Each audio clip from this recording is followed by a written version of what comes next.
Genesis 12 The Call of Abram.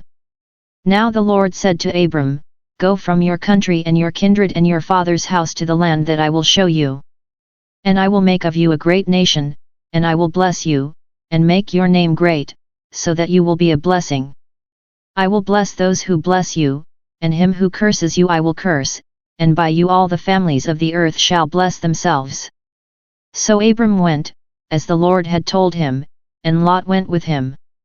Abram was 75 years old when he departed from Haran. And Abram took Sarai his wife, and Lot his brother's son, and all their possessions which they had gathered, and the persons that they had gotten in Haran, and they set forth to go to the land of Canaan. When they had come to the land of Canaan, Abram passed through the land to the place at Shechem, to the oak of Moreh. At that time the Canaanites were in the land.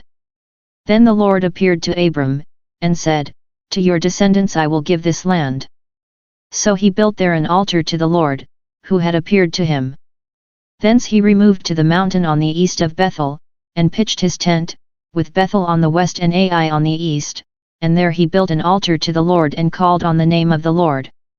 And Abram journeyed on, still going toward the Negeb. Abram and Sarai in Egypt. Now there was a famine in the land. So Abram went down to Egypt to sojourn there, for the famine was severe in the land. When he was about to enter Egypt, he said to Sarai his wife, I know that you are a woman beautiful to behold, and when the Egyptians see you, they will say, This is his wife, then they will kill me, but they will let you live. Say you are my sister, that it may go well with me because of you, and that my life may be spared on your account. When Abram entered Egypt the Egyptians saw that the woman was very beautiful. And when the princes of Pharaoh saw her, they praised her to Pharaoh. And the woman was taken into Pharaoh's house. And for her sake he dealt well with Abram, and he had sheep, oxen, asses, men servants, maidservants, she-asses, and camels. But the Lord afflicted Pharaoh and his house with great plagues because of Sarai, Abram's wife. So Pharaoh called Abram, and said, What is this you have done to me? Why did you not tell me that she was your wife? Why did you say, She is my sister, so that I took her for my wife? Now then, here is your wife, take her, and be gone. And Pharaoh gave men orders concerning him, and they set him on the way, with his wife and all that he had. Genesis 13 Abram and Lot Separate. So Abram went up from Egypt, he and his wife, and all that he had, and Lot with him, into the Negeb. Now Abram was very rich in cattle, in silver, and in gold. And he journeyed on from the Negeb as far as Bethel, to the place where his tent had been at the beginning, between Bethel and Ai, to the place where he had made an altar at the first, and there Abram called on the name of the Lord. And Lot, who went with Abram, also had flocks and herds and tents, so that the land could not support both of them dwelling together, for their possessions were so great that they could not dwell together, and there was strife between the herdsmen of Abram's cattle and the herdsmen of Lot's cattle. At that time the Canaanites and the Perizzites dwelt in the land. Then Abram said to Lot, Let there be no strife between you and me, and between your herdsmen and my herdsmen, for we are kinsmen. Is not the whole land before you? Separate yourself from me. If you take the left hand, then I will go to the right, or if you take the right hand, then I will go to the left. And Lot lifted up his eyes, and saw that the Jordan valley was well watered everywhere like the garden of the Lord, like the land of Egypt, in the direction of Zoar. This was before the Lord destroyed Sodom and Gomorrah. So Lot chose for himself all the Jordan valley, and Lot journeyed east, thus they separated from each other. Abram dwelt in the land of Canaan, while Lot dwelt among the cities of the valley and moved his tent as far as Sodom. Now the men of Sodom were wicked, great sinners against the Lord. The Lord said to Abram, after Lot had separated from him, Lift up your eyes, and look from the place where you are, northward and southward and eastward and westward, for all the land which you see I will give to you and to your descendants forever. I will make your descendants as the dust of the earth, so that if one can count the dust of the earth, your descendants also can be counted. Arise, walk through the length and the breadth of the land, for I will give it to you. So Abram moved his tent, and came and dwelt by the oaks of Mamre, which are at Hebron, and there he built an altar to the Lord. Genesis 14. Lot's captivity and rescue. In the days of Amraphel king of Shinar, Arioch king of Elasa, Chedorlaomer king of Elam, and Tidal king of Goyim, these kings made war with Bera king of Sodom, Beershah king of Gomorrah, Shinab king of Admah, Shemeber king of Zeboim, and the king of Bela, that is, Zor. And all these joined forces in the valley of Siddim, that is, the Salt Sea. 12 years they had served Chedorlaomer, but in the 13th year they rebelled. In the 14th year Chedorlaomer and the kings who were with him came and subdued the Rephaim in Ashtaroth Karnaim, the Zuzim in Ham, the Emim in Shavariathaim, and the Horites in their Mount Seir as far as El Paran on the border of the wilderness. Then they turned back and came to En-Mishpat, that is, Kadesh, and subdued all the country of the Amalekites, and also the Amorites who dwelt in Hazazontamar. Then the king of Sodom, the king of Gomorrah, the king of Admah, the king of Zeboim, and the king of Bela, that is, Zor, went out, and they joined battle in the valley of Siddim with Chedorlaomer king of Elam, Tidal king of Goyim, Amraphel king of Shinar, and Arioch king of Elasa, 4 kings against 5. Now the valley of Siddim was full of bitumen pits, and as the kings of Sodom and Gomorrah fled, some fell into them, and the rest fled to the mountain. So the enemy took all the goods of Sodom and Gomorrah, and all their provisions, and went their way. They also took Lot, the son of Abram's brother, who dwelt in Sodom, and his goods, and departed. Then one who had escaped came, and told Abram the Hebrew, who was living by the oaks of Mamre the Amorite, brother of Eshcol and of Aner, these were allies of Abram. When Abram heard that his kinsman had been taken captive, he led forth his trained men, born in his house, 318 of them, and went in pursuit as far as Dan. And he divided his forces against them by night, he and his servants, and routed them and pursued them to Hobah, north of Damascus. Then he brought back all the goods, and also brought back his kinsman Lot with his goods, and the women and the people. Abram blessed by Melchizedek. After his return from the defeat of Chedorlaomer and the kings who were with him, the king of Sodom went out to meet him at the valley of Shaveh, that is, the king's valley. And Melchizedek king of Salem brought out bread and wine, he was priest of God Most High. And he blessed him and said, Blessed be Abram by God Most High, Maker of heaven and earth.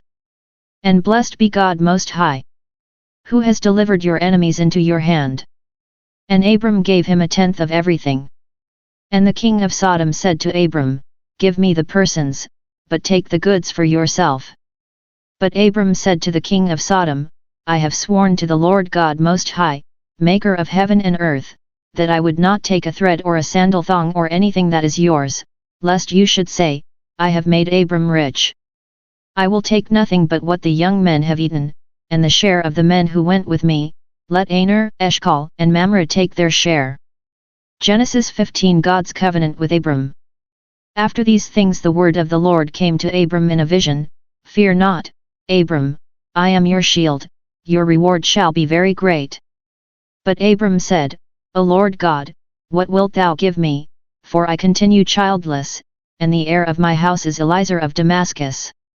And Abram said, Behold, thou hast given me no offspring, and a slave born in my house will be my heir.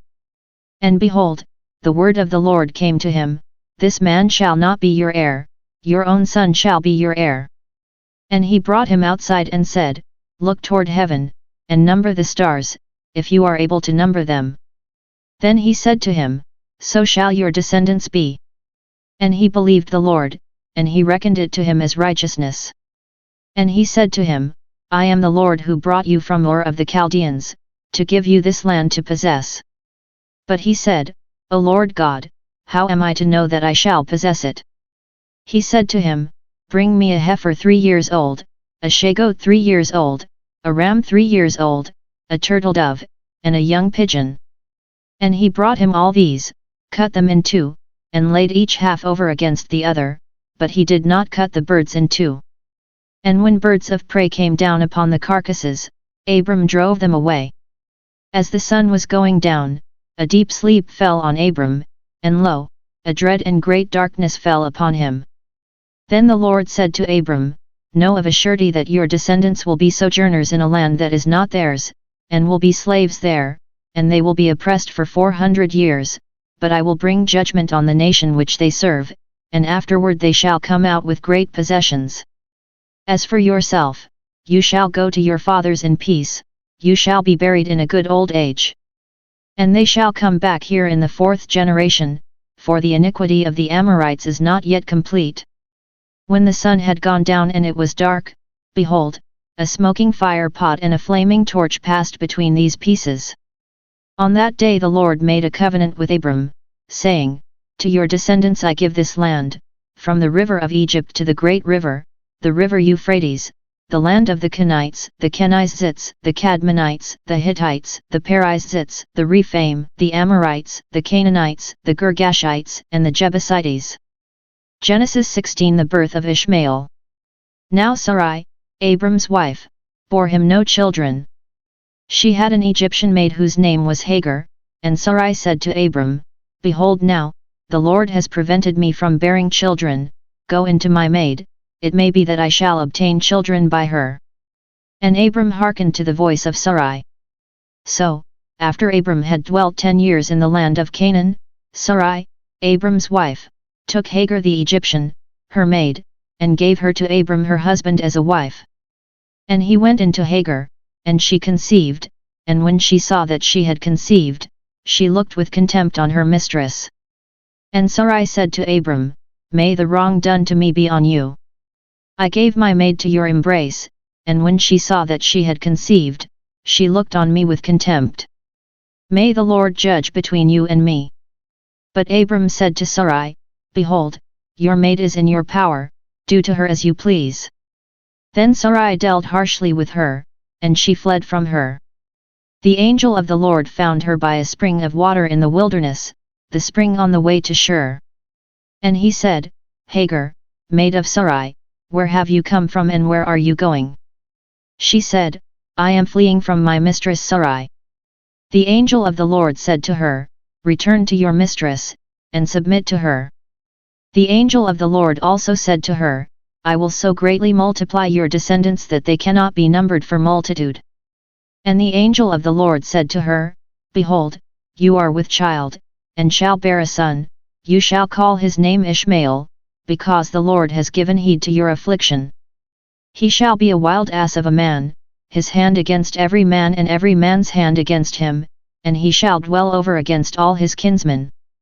So she called the name of the Lord who spoke to her, Thou art a God of seeing, for she said, Have I really seen God and remained alive after seeing him? Therefore the well was called Beer-Lahai-roi, it lies between Kadesh and Bered. And Hagar bore Abram a son, and Abram called the name of his son, whom Hagar bore, Ishmael. Abram was 86 years old when Hagar bore Ishmael to Abram.